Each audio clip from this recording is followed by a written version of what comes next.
A very good afternoon, friends. Myself Swati Sharma. Today we are going to do the second part of the story of Meera. आज हम मीरा की story का second part करेंगे. तो जल्दी से रिकैप करते हैं फर्स्ट पार्ट में क्या था. देखिए, मीरा एक राजा की बेटी थी, एक राजकुमारी थी. एक दिन क्या हुआ, वो अपनी मदर के साथ बाहर खड़ी थी. उन्हें एक बारात दिखाई दी. जब उन्हें बारात दिखाई दी तो उनके मन में क्वेश्चन आया कि मेरा दूल्हा कौन होगा. उन्होंने अपनी मदर से पूछा, मदर मेरा दूल्हा कौन होगा. उनकी मदर ने मजाक में कह दिया, तुम्हारे दूल्हा तो कृष्ण जी हैं. उन्होंने कृष्ण जी की तरफ इशारा किया और कहा, ये तुम्हारे दूल्हा हैं, तुम्हारे पति हैं. मीरा के मन में वो बात बैठ गई. उन्होंने कृष्ण जी को अपना पति मान लिया. अब क्या हुआ, अब हम करेंगे सेकंड पार्ट. देखिए, Meera was beautiful and peaceful at heart. Meera बहुत सुंदर थी और बहुत शांत थी दिल से. Eventually she had to marry King Bhojraj on the insistence of her family.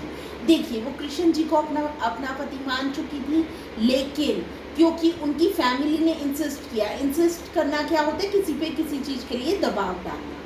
उनकी फैमिली ने इंसिस्ट किया कि तुम किंग भोजराज से शादी कर लो. मीरा को करनी पड़ी, but Meera's love and devotion for Krishna did not diminish.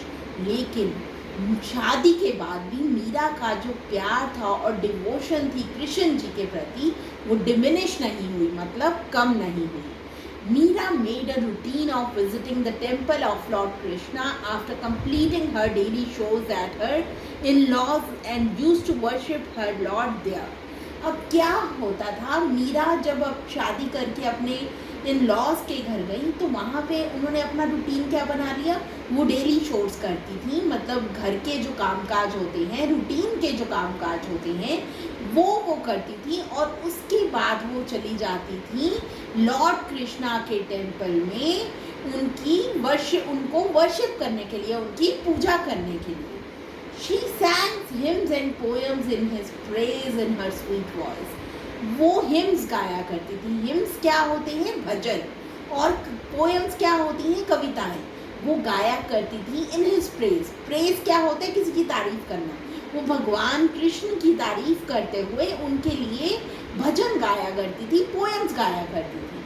Her love for Lord Krishna was disliked by her in-laws and her mother-in-law. उनका जो प्यार था लॉर्ड कृष्णा के प्रति, वो डिसलाइक किया जाता था बाय हर इन-लॉज. उनको पसंद नहीं था, उनके इन-लॉज को, कि वो श्री कृष्णा की पूजा करें. और उनकी मदर इन लॉ को भी पसंद नहीं था कि वो श्री कृष्ण जी की पूजा करें. She openly declared her commitment and surrender of her life to Krishna. देखिए, अब उन्होंने क्या किया, उन्होंने अपने फैमिली जो थी, उनकी एक्सटेंडेड फैमिली जो थी, जो उनके इन लॉज थे, ओपनली उनके आगे ओपनली क्या होता है, बिल्कुल खुले तौर पर डिक्लेयर कर दिया. मतलब डिक्लेयर किया कि वो कमिटेड है अपनी लाइफ में कृष्ण जी के प्रति. वो पूरी तरह से कमिटेड है, उन्होंने सरेंडर कर दिया है श्री कृष्ण जी को. तो ये बात उन्होंने अपनी फैमिली को कह दी, अपनी एक्सटेंडेड फैमिली को कह दी. एक दिन क्या हुआ, her sister in law Udabai told her brother Bhojraj that Meera was having an affair with some. एक दिन क्या हुआ, उनकी जो सिस्टर इन लॉ थी उदबई, उन्होंने अपने भाई को कह दिया कि मीरा का तो अफेयर चल रहा है किसी से. ये सुन, hearing this he went to the temple. ये सुनते ही वो टेम्पल गए to check out on Meera. Bhojraj जो थे वो टेम्पल गए देखने के लिए कि मीरा का किसके साथ अफेयर चल रहा है. वो मिडनाइट को वहाँ पर गई हुई थी. On seeing Meera talking to the idol of Krishna at the temple, her husband furiously shouted at her. तो जब उन्होंने देखा कि मीरा जो है कृष्ण जी से बात कर रही हैं टेम्पल में, तो उन्होंने क्या किया, उनके जो हस्बैंड थे भोजराज, उन पर ज़ोर से चिल्लाए. डिमांड किया कि अपने लवर को मेरे सामने लेकर आओ. With whom she is having the affair. जिसके साथ उनका अफेयर है उसे मेरे सामने लेकर आओ. यही हुआ. क्या हुआ, मीरा ने कहा कि मैं कृष्ण जी को लाइक करती हूँ.